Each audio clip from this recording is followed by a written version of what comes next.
Hey, badass business owners, welcome back to the show. I get asked all the time, what are my thoughts on the different marketing that people can do in their small business? I thought I would just get on here and just kind of flow a little bit with you on my thoughts on some of the different marketing types that are out there. I've mentioned many times on the show that I am not a huge fan of spending money that does not have a return on that investment. For example, if you go spend $100 a month with some company and they tell you that, hey, we're going to give you this great advertising and it's only going to cost you $100, that sounds really reasonable and a lot of people will jump on that. The problem is, if you really think about it, you have to have $100 of profit in return just to break even. Now that might be possible, but it needs to be $100 in profit of new business, not old business, to pay for it. And in most cases, you want more than just the $100 back. The goal of most marketing is to bring in multiple new customers or for people to spend more money. Remember, there's 3 ways for you to increase your sales, and that is to get new customers, get customers to return more often, or get customers to spend more money. If you're spending money on advertising, you're expecting one of those 3 things to happen. And unfortunately, there's a lot of marketing out there that you can put out, but it doesn't really lead to any kind of return, and it's very hard to measure.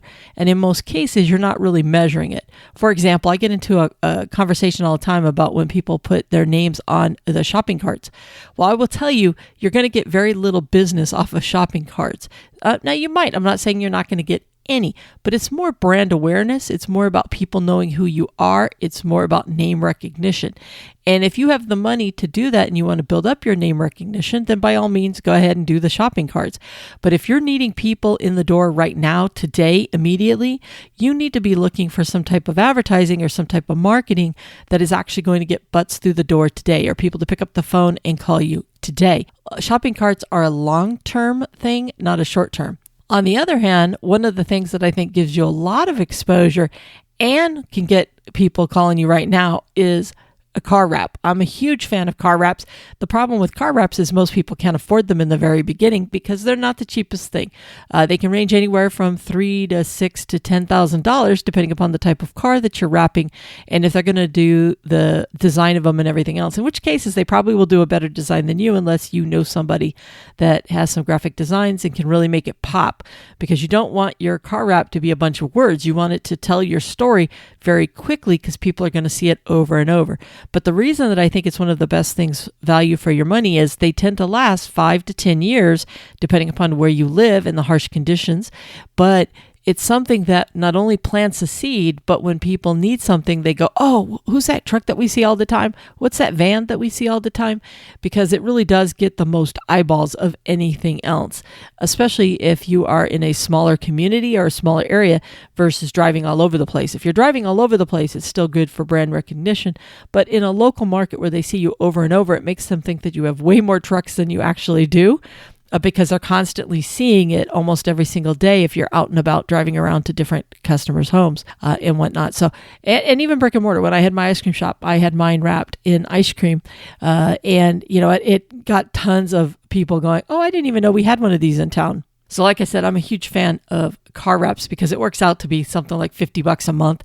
And when you spread it out over the time that you have it, it really is a great investment. Now, what about those gurus that call you up saying, hey, I can do your social media for you and it's only going to cost you $500 a month and whatnot? I'm not a huge fan of these because there's been very few of them that I've run into when I'm talking to different business owners that seem to work. You have a little of an initial thing because they're giving you a lot of love to show you and to win your attention. But then what happens is there's very little for you to track that you're getting that $500 back every single month. Because once again, you don't want to just break even because then you might as well keep doing business the way that you're doing it. What you want is 3, 5, 10 times the amount of returns, and it's on profit, not on sales. And once again, people think, oh yeah, they got me 3 or 4 jobs. Okay, well, those 3 or 4 jobs, did it lead to $500 of profit? Because if it didn't, then you didn't even break even.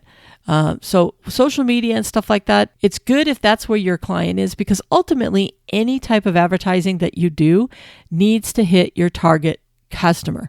It's same thing with EDDM. If you don't know what EDDM is, those are where you can send postcards and you can send them to targeted areas. And instead of you doing every single address, you can pull it up on the website and say, okay, here's this where this one postal person drops off mail.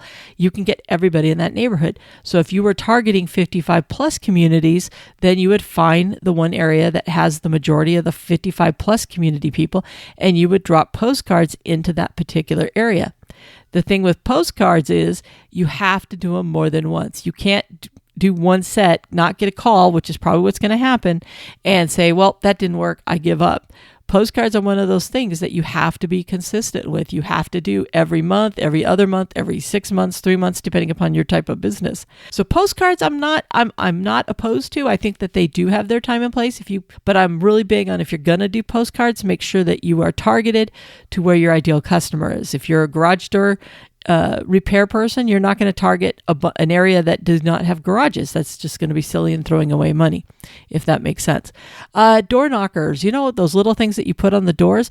I've seen people use those really well in a couple different ways. One is they'll do business at a particular house, and then they'll go 5 houses to the left, 5 houses to the right, and across the street 5 houses. And they're able, and they drop them off basically stating they did one of their local neighbors. They'd love to be able to do it for them as well.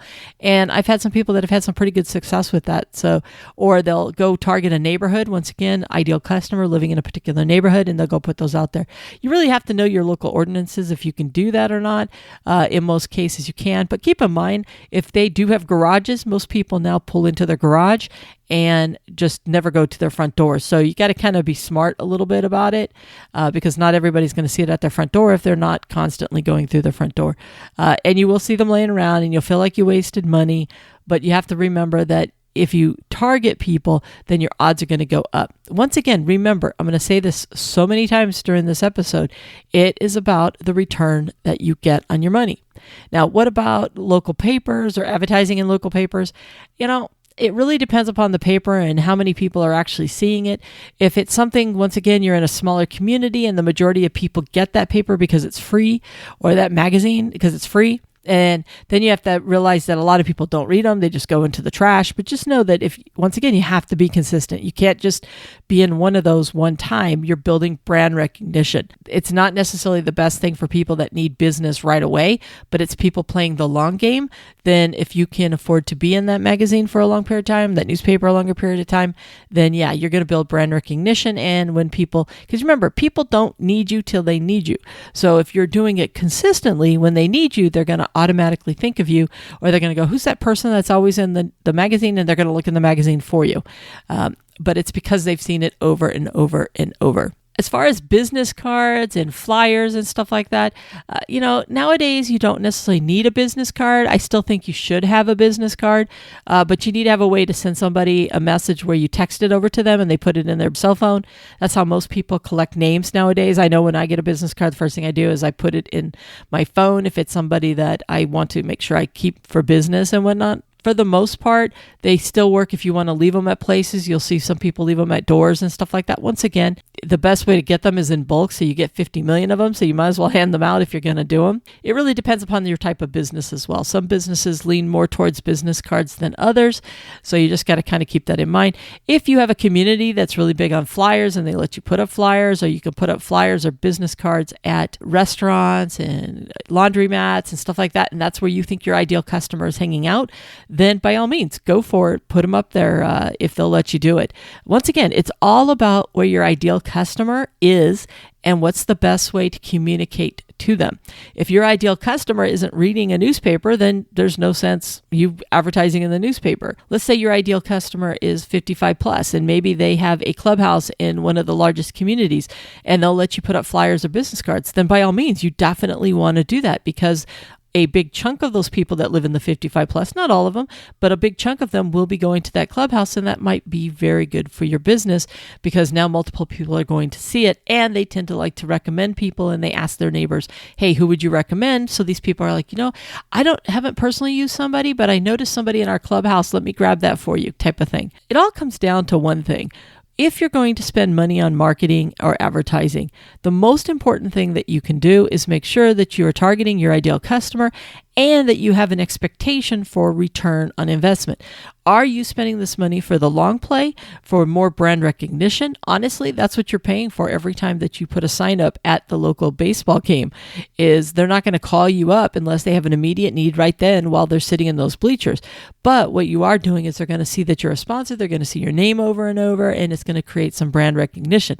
Now, the worst thing that you can do is just say, Bob's Plumbing. Yes, they'll know you as a plumbing, but if you can pick something specific that you can do for somebody, Bob's Plumbing specializing in water heater installs, they're more likely they're going to remember you because they associate you now not only with plumbing, but they also associate you with those water heater installs. Yes, you want them for all of their plumbing, but if you can find one specific need that your neighborhood might have, it's a great way to do it. So for example, if you're in a higher end community, they might be open to looking at the fact that you can do remodels. But if they're in a community that tends to watch their pennies a little bit more, but yet they're older homes, then the water heater install might be the best one for you to do. Or maybe you live in an area that's got really bad water and water system installs. It could be whatever the case may be for your particular business. It's all about targeting that customer, picking a message that you think is going to resonate. We haven't talked that much about that until just a few seconds ago, but whatever it is that you are advertising, make sure that it is targeting either getting more butts in the door, your people coming back more often, or them spending more money. So coupons sometimes are one of those things where they can come in more often, or it might inspire somebody to come in to your business for the first time. It really depends. You need to really think through what is going to create one of those three actions: get new people in, get people to come back more often, and or spend more money. What is their pain point? Why are they needing you? Find something specific. Don't just say that you're a landscaper. What specifically is that community needing from you at that time? Are they newer homes and they don't have backyard and they have unfinished backyards and they could do hardscapes and that's what you like to do? Do you live in a community with a lot of palm trees and they never can find anybody to trim those palm trees? Then that's what you want to highlight that you can do for somebody. What's the pain point that they're needing specifically? And that goes back to when you're dropping off those door hangers. If you have a bunch of door hangers, let's say you are a palm tree, I'll just use that one. Let's say you do cut palm trees. Well, you make a bunch of door hangers, and then as you drive through the neighborhoods and you see people that have these horrendous palm trees with a bunch of dead leaves falling off, they're probably in need of your services. So you go stick one of those on the door. You knock on the door if you want, but those are the people that you're targeting who specifically have the need for your business. And you can just ride around the community. You can get a kid to sit in the other seat and they can hop out every time you see one of those houses and they can put it on the door for you, whatever the case may be. Once again, advertising and marketing is very important in our business, but it needs to be done smartly. Otherwise, you're just throwing away money. Now, it's really important that you understand one final thing, and that is this. The best marketing you are ever going to do in your business is word of mouth from your current existing customers. There are people out there that don't spend a dime on marketing, but they've been able to grow their business and continuously grow their business due to their current customers, their existing database, talking about them all of the time. Raving fans are one of the best things that you can have going for you because they are taking their trust and their faith and handing it over to the next person by saying they back you up. They say you're the greatest thing since sliced bread and their family and friends need to use you. That's way more enticing to a new customer because they've got their friends saying wonderful things about you versus just finding your flyer or finding your postcard or finding you on Google. By the way, I totally lied. There's a second thing that you need to do, which is Google. How did I forget that one?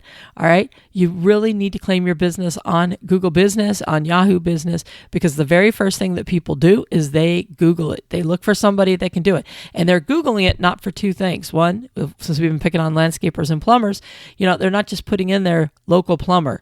They're putting in there who fixes water heaters, who can do what. So it's important that, yes, you claim your name, you claim your business, what it does, but make sure you fully fill it out and you put in there a lot of those services that you can do. So it's going to increase the odds of you coming up because the better you fill out that Google business page, the odds go up strongly for you that you're going to be somebody that gets highlighted into those top 3 when people are searching. So once again, word of mouth, Google, two wonderful, amazing things. And yes, you have all those other things we talked about earlier to help supplement it. But if I was to do nothing else, the very first two things I would do, no matter what, would be make sure that I'm giving an amazing experience to each and every customer that I have. So they'll go out there and they will tell people about it. And second, I will make sure that I am on Google Business and that I have that thing fully filled out and I'm touching bases with it at least once a month, maybe adding a new story. And a new story doesn't mean you write out a story. It means you just put a blog or you put a picture or you do something, because Google loves action, right? So the more you can do, the more you can add, the more likely you're going to pop up. So make sure you're doing those two things and everything else is gravy. And if you can, at some point down the road, I would definitely look into a wrap, because I do think that those still have benefits today. Will they have it in the future when a bunch of people have it? I don't know. We'll cross that bridge when we get there. But for now, they still do have an impact on a lot of different businesses. But everything else you do, is it for brand recognition or is it to get people in the door? And once again, the goal is to get new customers, increase the times the customers come to you currently, and or to spend more money. If it doesn't do one of those three things, you're really not going to increase your sales and increase your profits. And that's really important that you look at all of that. So kind of a smorgasbord, if you will, of a bunch of different ideas and thoughts on marketing. Hopefully something has resonated with you today and you can start using it. As we go into a new year, it's really important that you have an idea of where you're going to spend your money, how you're going to spend your money, and making sure that it has purpose and that you're targeting the right person with the right needs. So what pain point are you solving? Who is your ideal customer? So many different things that we've talked about today. Please make sure that you're doing all that. And if you're listening to this online, if you happen to have any great ideas, put them into the comment section below so other people can get some ideas as well. With that, I will talk to you on the next episode. Bye for now.